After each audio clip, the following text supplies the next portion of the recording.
अब ये आपस में बातें करते हैं सोशल मीडिया पे, तब पता चलता है यार ये इंडियंस को लेकर क्या सोचते हैं। मैंने एक्स चलाना शुरू किया है, तो जितनी मेरी यहाँ की पॉलिटिक्स की समझ थी उस हिसाब से मैंने कुछ कंजर्वेटिव्स के और कुछ इनके वो किए थे, लीडरों को फॉलो किया था, उनकी पोस्टों को देखना, उन पे रिएक्शन देना, जो भी है। लेकिन धीरे धीरे फिर उनके थ्रू जैसे कईयों की सामने वो आने लगी पोस्टें इन्हीं की, गोरों की, उन पोस्टों के माध्यम से पता चला भाई कहीं भी कोई भी कूड़े का जिम्मेदार, चाहे वो इंडिया में चाहे वो कहीं पे है, उसका जिम्मेदार इंडियन है। कहीं कूड़ा नज़र आ रहा है और फेक भी चला रहे हैं, जैसे चलाते हैं ना कई बार, जैसे पाकिस्तानी जो तंत्र है ISI वाला, वो चलाता है भारत के बारे में, या मतलब इस तरह के प्रोपेगेंडा वीडियोस। मुझे याद है एक बार इमरान खान ने पता नहीं कौन सा ट्वीट किया था, कहीं पता नहीं कौन से देश का था, और उसमें लिखा हुआ था, मतलब उसमें इंडिया को वो किया हुआ था, उसने मार्क किया हुआ था, ये इंडिया की है। चक्कर ये है, ये भी हमारे जैसे देश के अंदर ही कई ऐसे बैठे हुए हैं कि जो देश के खिलाफ ही चीज़ें चलाते हैं, तो फिर वो क्या करेंगे, है ना, उन्होंने तो चलाना ही है। तो उसी तरह की फिर वो साथ साथ में ऐड कर देते हैं, फिर उनको जो रिप्लाई होते हैं वो रिप्लाई फिर कई चीज़ें और भी ऐड करते रहते हैं। अच्छा, ऊपर से मैंने जैसे पहले बताया भी थर्ड वर्ड तो बोलते ही है, ये थर्ड वर्ड यानी जैसे हम किसी को नीचे और उस तरह से नहीं शो करते किसी को, तो वो ये मतलब वो शो करते हैं। और जो ये पहनते ना, ये एन के उनके काली पहन के, रात को भी काली एनक पहन के वो हैट सा पहन के घूमते हैं, तो ये जानबूझ के, मतलब ये इनकी वो हो गई है, मेंटालिटी बन चुकी है, ऐसे अपने आप को ना सुपीरियर शो करते हैं, और मतलब जिसको कहते हैं कि दिखावा करते हैं। मुझे ऐसे लगता था कि ये लोग ना इन चीज़ों की परवाह नहीं करते, जो आया पहन लिया, जो आ गया चल भी हो गया चलो। लेकिन अब पता चल रहा है भी ये जानबूझ के किया हुआ काम है इनका, इंडियंस को तो। और मतलब खासकर ये बातें चलती है, डिपोर्ट डिपोर्ट डिपोर्ट डिपोर्ट, बस। हालांकि तुम्हारे जो पुरखे यहाँ पे आए थे लूटने के मकसद से आए थे, और उसके बाद जो यहाँ पे तुम लोगों को बिठा गए, तो तुम भी तो लूट ही रहे हो।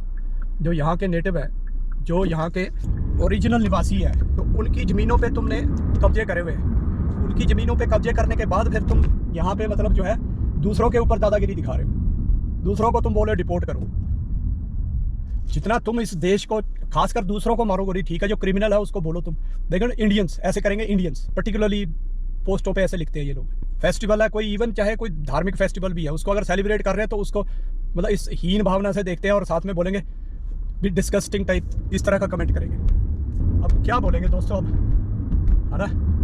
तो कहने का मतलब ये है कि वाइट सुप्रीमेसी दिखाते हैं, वो नज़र आती है इनके उसमें से ना, इनके मतलब सेंस है, उसकी सेंस ऑफ सुपीरियरिटी जो है और सेंस ऑफ सुप्रीमेसी की, वो इनके अंदर से बदबू आती है।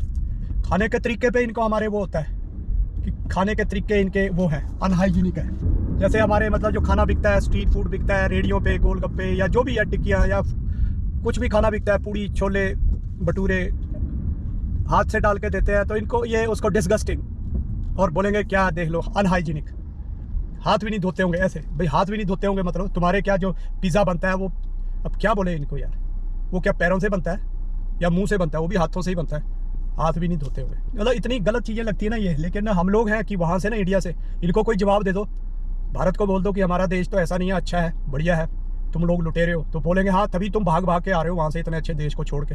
तो जवाब भी उस हिसाब से तो सही है ये। हम लोग भी बस मतलब कि बस चलो जी कनाडा चलो जी। तो इसीलिए हमें ना थोड़ा सा ध्यान देना चाहिए इन बातों के ऊपर, खासकर जो ये चमक दमक के पीछे हम भागते हैं ना। चमक दमक तुम जितनी मर्जी ले आओ, चाहे इनका US का जो इनका सबसे शक्तिशाली देश, दुनिया का दादा, उसका डायरेक्टर बन जाए FBI का हिंदू, इंडियन ओरिजिन, फिर भी ये गालियाँ देंगे। इनके लिए तो हिंदू ब्राउन कलर बकवास है, बेकार है। तो ये चीज़ है भाई, है ना। तो इसलिए हालांकि कोई इस तरह की मेरे माइंड में तो था नहीं कि आम लोगों में भी इतने ज़्यादा हमारे लिए ऐसी भावना रखने वाले होंगे। वो तो है नेचुरली, अभी जो इनका डीप स्टेट वाला तंत्र है उसकी तो भावना है ही है, लेकिन आम लोगों की ऐसी होगी ये मैंने सोचा नहीं था। तो मैं तो उसी के बेस पे वीडियोस बनाता रहता हूँ कि वो हमको मूर्ख बना रहे हैं और इसमें फंसा रहे हैं, माया जाल में फंसा रहे हैं। तो ये है माया जाल, जो ये है ना अभी मटीरियलिज्म का, तो उससे निकलने की ज़रूरत है। और उसमें कुछ भी नहीं है। मैं तो सिर्फ यही चाहता हूँ कि आप लोग खुद विचार करें कि क्या है उसमें, उस मटीरियलिज्म के अंदर है क्या। उस मटीरियलिज्म की दौड़ में सिर्फ हम रेस्टलेसनेस अपने लिए उत्पन्न करते हैं बस, और कुछ नहीं। रेस्टलेस ही होगा ना माइंड जब मटीरियलिज्म की दौड़ ऐसी है कि कोई, क्योंकि हम जिस चीज़ के लिए दौड़ रहे हैं, दौड़ तो खैर चलो किसी भी चीज़ के लिए रहे हैं हम, है ना।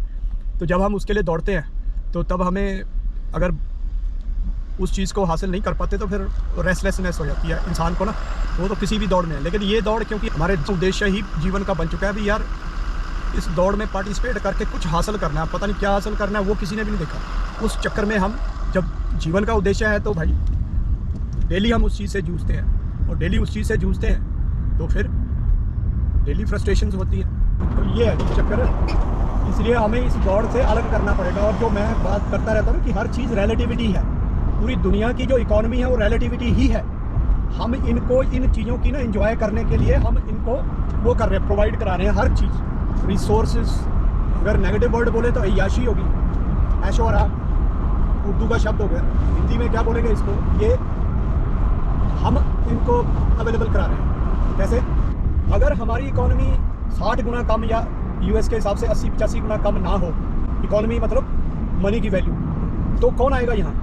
और अगर नहीं आएगा तो इनको कौन पूछेगा? नहीं पूछेगा तो ये क्या करेंगे भाई? ये खुद ही जीरो हो जाएंगे। और ऐसे ऐसे भी लोग हैं जो एयरपोर्ट पे काम करने वाला स्टाफ है, टोरंटो के पियर्सन एयरपोर्ट पे बता रहे हैं कि भी मतलब ऐसी ऐसी पोस्टों को शेयर किया जाता है, उन पे कमेंट किए जाते हैं कि भाई देखो लग रहा है कि कनाडा है, मतलब सारे के सारे इंडियन। और फिर चिंता की जाती है कि हमारी डेमोग्राफी चेंज हो रही है और ये इंडियन कब्जा कर रहे हैं, मतलब इस तरह से वो चिंता शो करते हैं ये लोग। तो तुम काम कर लो ना, अगर तो क्राइम कर रहा है बंदा है ना, तुम उसके खिलाफ बोल रहे हो, फिर तो चलो ठीक है यार, जायज़ है बोलना, उसके खिलाफ तो हम भी बोलते हैं। लेकिन मेहनत कर रहा है बंदा, वहाँ पे मेहनत करता हुआ नजर आ रहा है और तुमको वो भी नहीं, मतलब फूटी आँख भी नहीं सुहा रहा है वो बंदा, तो क्या करेंगे ऐसे लोगों का? तो इसलिए हमें ही चाहिए कि थोड़ा सा इस क्रेज़ को कम करें, जागरूकता लाएं और इनकी जो हीन नज़रों से बचें, आने वाली पीढ़ियों को बचाएं, अपने आप को बचाएं। चलिए मिलते हैं दोस्तों।